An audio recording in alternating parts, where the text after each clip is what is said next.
Hola, bendiciones. Gusto saludarte.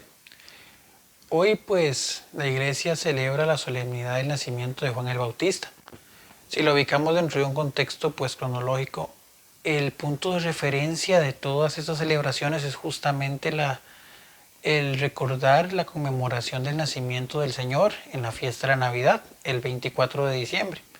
Partamos del tema de que el 24 de diciembre es una fecha elegida principalmente por el contexto de la historia, pues durante o la reflexión que se da en torno a una fiesta pagana de Roma, pues para recordar ese día, porque la iglesia, recordemos, no celebra fechas, no son feriados o efemérides como las de nuestras fiestas patrias, sino que más bien son pues días que selecciona para que meditemos de una manera particular en algún misterio propio de nuestra fe o algún acontecimiento que ha sido parte fundamental en la historia de nuestra salvación.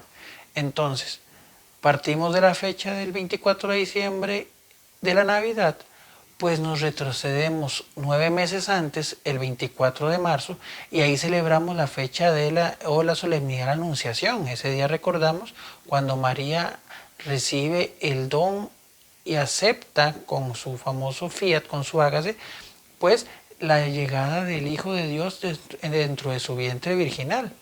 Y evidentemente, si nos vamos al texto de Lucas, cuando se da la anunciación, dice que ya Isabel, que es la madre de Juan el Bautista, que es prima justamente de la Virgen María, pues ya tiene 6 meses de embarazo. Entonces, quiere decir que estaba a 3 meses Juan el Bautista de nacer. Por consecuente, entonces, si el 24 de marzo celebramos la fiesta de la Anunciación, el 24 de junio, pues recordamos el nacimiento de Juan el Bautista.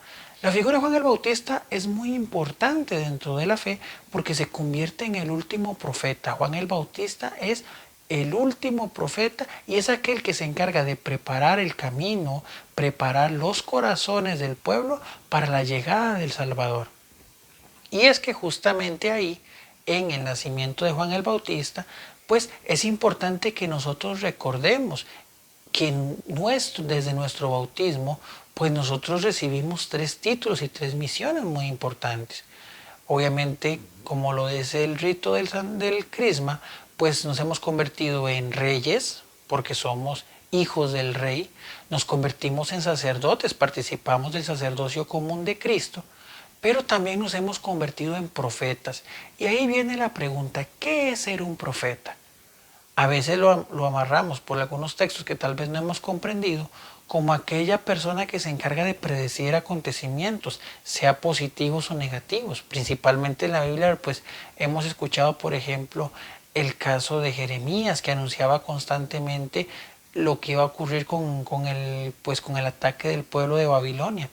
O por el contrario también pues hemos escuchado profetas como Samuel o como el mismo Jonás, que más bien predicando una catástrofe, pues logra que el pueblo de Nínive se convierta y la ira de Dios, que es otro elemento que es digno de un análisis posterior, pues se aplaque. O sea, quiere decir que se evitan esas situaciones. Pero a veces nosotros pues nos tendemos a amarrar o a anexar la figura del profeta con la figura de un adivino o con alguien que va a predecir el futuro. Y no, el profeta es aquel que habla en nombre de Dios y sobre todo que intenta que las personas pues conviertan su corazón y lo pongan hacia el Señor para que lo abran y que el Señor entre en ellos. Justamente cuando un profeta habla o cuando por la profecía de un profeta se da un cataclismo o una situación, no es por un castigo divino, es simplemente el producto de lo que pasa en la vida del hombre cuando sacamos a Dios de nuestras vidas o de la vida de nuestros pueblos. Entonces, más bien la razón de ser del profeta es todo lo contrario, es buscar que las personas escuchen la voz de Dios y vuelvan su corazón al Señor. Y entonces ahí entra esa reflexión que es importante para nosotros en esta fecha. ¿Estamos ejerciendo verdaderamente ese llamado de profetas al que Dios nos llama cada día? valga la redundancia, estamos siendo, en este caso, con nuestras palabras, pero sobre todo con nuestras acciones, signos del amor de Dios que busca el corazón de aquellos que en este momento se encuentran alejados.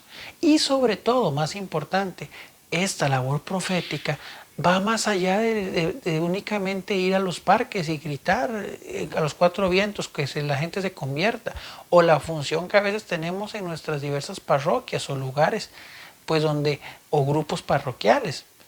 No, el don de profecía, ese llamado a ser testigos y pues en este caso signos del amor de Dios, debe de iniciar desde nuestra propia cotidianidad, desde nuestros hogares, que es justamente en muchos casos la misión más difícil que tenemos.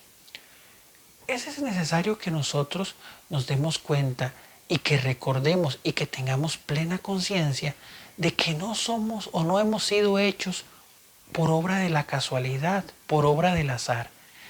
Dios en su gran amor nos ha tejido pues con tanto cuidado y con tanta expectativa en el seno de nuestra madre, porque Él sabe que Él cuenta con nosotros. Él nos ha creado para algo. Y es nuestra pues decisión y nuestro llamado atender esa vocación y poder ser testimonios de un amor tan grande como lo es el de Dios. Ahí es donde debemos pues reflexionar en el tema de Juan el Bautista.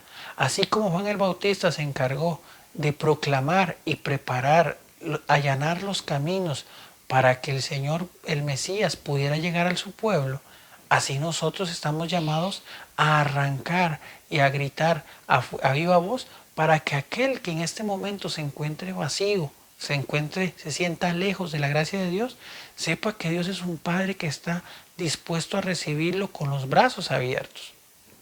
Esa es nuestra razón de ser. Por eso es que el Señor nos constituye como profetas. Porque verdaderamente es necesario que seamos signos del amor de Dios. Y que, reitero, va más allá de únicamente hablar bonito en nombre de Dios. Y ahí pues viene una cierta pues anécdota que cuentan mucho de San Francisco de Asís. Decían que San Francisco de Asís le decía a aquellos con que convivía, aquellos que eran sus discípulos, vayamos a la ciudad a predicar.